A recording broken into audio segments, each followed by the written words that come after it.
Greetings to everyone. I'm Dr. Dutta. I work as a senior consultant in the Department of Thoracic Surgery and Robotic Thoracic Surgery at the Max Healthcare. In the next few descriptive slides, I'll be discussing an important surgical procedures, tube thoracostomy, which is mostly undertaken in an emergency setting in the Department of Emergency or Casualty.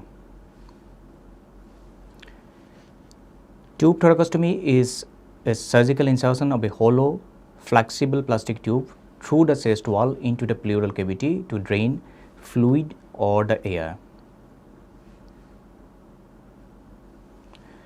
There are various important points which we'll be touching upon in the next few descriptive slides. We'll be discussing about the indications where we put a thoracic catheter or chest tube. We'll also be touching upon few points where we should be very careful and not to put a chest tube. We'll also go through the pre-insertion assessment of a patient before inserting a chest tube, and we'll also be discussing step-by-step techniques of placing a safe thoracostomy tube into the pleural cavity, and we'll also deliberate on the few possible complications which can occur in a patient during the chest tube insertion procedures. And at the end, we'll also be taking care of the chest tube and the drainage bags and a few salient points how to manage them after putting the chest tube. Commonly, the chest tube is inserted for presence of fluid or air in the pleural cavity.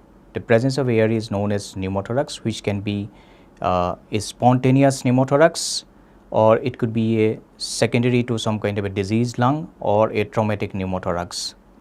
Sometimes when the air accumulates too fast in the pleural cavity and resulting in complete collapse of the lung and shifting of the mediastinum to the opposite side may require an emergency decompression of the chest pleural cavity by inserting a needle initially followed by a tube thoracostomy. This condition is called tension pneumothorax. The chest tube catheter is also inserted for various situations where fluid is accumulated in the pleural cavity, like parapneumonic effusions or empyemothoraces, or a case of hydropneumothorax, or a case of hemopneumothorax following the trauma to the chest. Chest tube is also inserted following postoperative procedures in the esophagus, lung, or mediastinal or pleural surgery, and it is also an integral part after carrying out a pleural sclerotic procedures like pleurodosis for malignant pleural effusions or pneumothorax. Sometimes in case of post-pneumonectomy bronchopleural fistula, a chest tube insertion can be done by a competent thoracic surgeon. There are no absolute contraindications for a chest tube insertion. If a chest tube insertion needs to be done, it has to be done. But one should be careful about few clinical conditions where we need to take necessary precautions before carrying out a tube thoracostomy procedures. Like if the patient has a coagulopathy or if the patient is on anticoagulant medications, this requires special attentions. If there is a history of previous thoracic procedures like thoracotomy done on the patients, which can lead to adhesions between the lung parenchyma and the chest wall, and in these situations one needs to take utmost precautions so that they do not injure the underlying lung while putting a chest tube.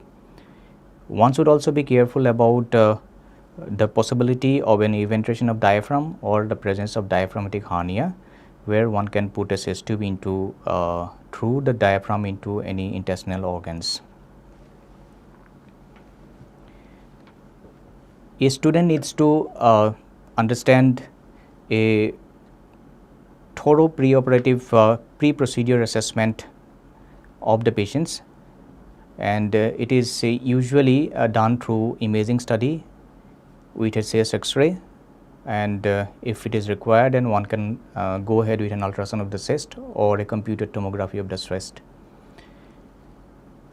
In non-emergent situations, it is ideal to have a coagulation parameter checked before inserting a chest tube. One should always explain the risk, the benefits and the possible complications that may happen during the procedure, and due informed written consent should be taken from the patients before undertaking a procedures. Always two clinicians should be there to verify the site of the pathology and the nature of the pathology before putting a chest tube. And it is a good practice to establish a good IV line and oxygen through the mask or the nasal prong, and the patient should be monitored for oxygen saturation, heart rate through an ECG monitoring system. And in anxious patients, one can give a pre-procedure anxiolytic medication, small dose like midazolam. Now we will go through few slides to emphasize on the importance of evaluating the patients before the procedure with a chest X-ray. Here is an X-ray where you can see on the right side there is a translucent area which is devoid of lung markings, and this is the picture of a pneumothorax on the right side, where on the left side you can see the lung marking till the periphery. The collapsed lung can be seen here, which is marked with a star. Now, why if anyone is in doubt about the presence of pneumothorax, then if further higher imaging studies should be carried out. For example, on the figure A, as you can see, there is a translucent area which is devoid of air marking, but on a CT chest of the same patients, it showed a huge bulla on the right side. So, in this case, a chest tube is not indicated. If the chest tube is placed inadvertently into the pleural cavity, this can lead into a bronchopleural fistula and with continuous air leak through the chest tube. This is another X-ray which is showing an air fluid level here on the right side, and you can see the lung marking on this side. So, this is a picture of an infected lung bulla which also do not require an immediate chest tube insertions, but would require a proper evaluation with a computed tomography and later definitive surgical procedure like bullectomy. This is an X-ray of a patient where we can see a hydropneumothorax on the right side. We have a left lung where we can see the lung markings. This is the mediastinum, that is the heart shadow, cardiac celote, and this kind of a picture is usually seen in a post-pneumonectomy space where the fluids gradually fills up to obliterate the cavity, and this is also one situation where one do not need to put a chest tube. This is an PA projections of two patients where you can see a completely opaque left hemithorax which is seen in massive pleural effusions completely obliterating the pleural cavity, and on the left side on figure B is another patient's X-ray which is showing a curvilinear border, upper border of a pleural effusion on the right side.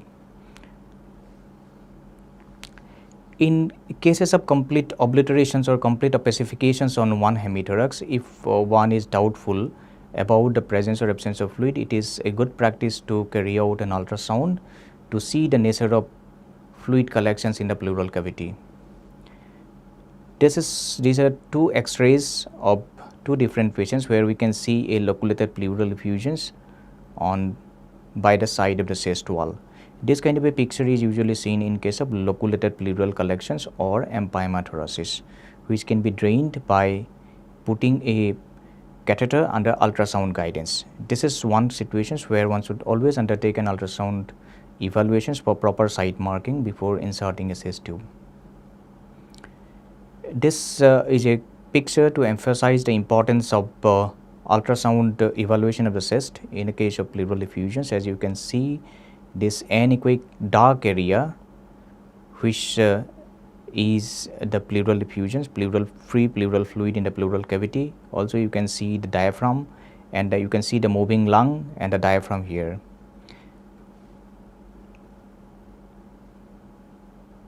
In the next few slides we will be discussing the techniques of inserting a chest tube with utmost safety. All surgical residents need to evaluate the patient clinically at the time of tube thoracostomy procedures. The residents should assess the vitals of the patients and be clear about whether the patient is clinically stable enough for insertion of the chest tube in the ward or he or she needs to be shifted to the operating room or intensive care unit for insertion of a chest tube. One should also have an idea about the indications of the chest tube insertion, whether it is meant for draining fluid or air. If it is meant for draining air from the pleural cavity, usually a thin bore tube like 20 French or maybe 24 French tube is good enough for draining air from the pleural cavity. But if it is meant for draining viscous fluids like blood or thick empyema fluid, usually a wider bore tube like 28 French, 32 French or 36 French tube is required. One should also take a proper history about the presence of anticoagulation therapy at the time of insertion of chest tube. In routine cases of chest tube placement, if the patient is on anticoagulations, then one can wait for a day or two if it is possible after stopping the anticoagulation medications like warfarin. One should also identify the correct site and the site of the pathology before commencing a tube thoracostomy procedures. If it is in the case of loculated pleural effusions, then it is a good practice to mark the site of the chest tube insertions under ultrasound evaluations. It is imperative that we should check all the necessary instruments and the surgical tubes and the drainage bottles ahead of commencing the thoracostomy procedures. There are few surgical instruments which will be described in the next slides. We should also check about the chest tubes of various size, and appropriate tubes should be selected for inserting into the patients. Various underwater cell drainage systems are also available, which will be described in the next descriptive slides. One should have local anesthetic solutions available by the side of the patients, which are usually lidocaine 2%, and if at all required, intravenous anxiolytic drugs should also be available by the side of the patients. Skin preparation solutions like povidone iodine or chlorhexidine gluconate solutions should be available at the time of inserting the chest tubes. In the case of elective chest tube placements or in case of traumatic settings, an IV antibiotic is given before inserting a chest tube. This is a photograph which has all the necessary surgical instruments which are required for at the time of placement of a chest tube. We should have sterile gauze pieces in a bowl where the povidone iodine or the chlorhexidine gluconate solutions will be poured in for painting the operating site. We need a needle holder, a silk suture for fixation of the tube. We should have carved clamps, artery clamps for blunt dissection and insertion of the tube into the pleural cavity. A scalpel with number 15 blades on the tip of it is required to mark a skin incision site. This is a picture which is to show the various chest tubes which are essentially used for performing a tube thoracostomy procedures. We have straight flexible tube, we have carved flexible tube, we have tubes with a metallic trocar inside.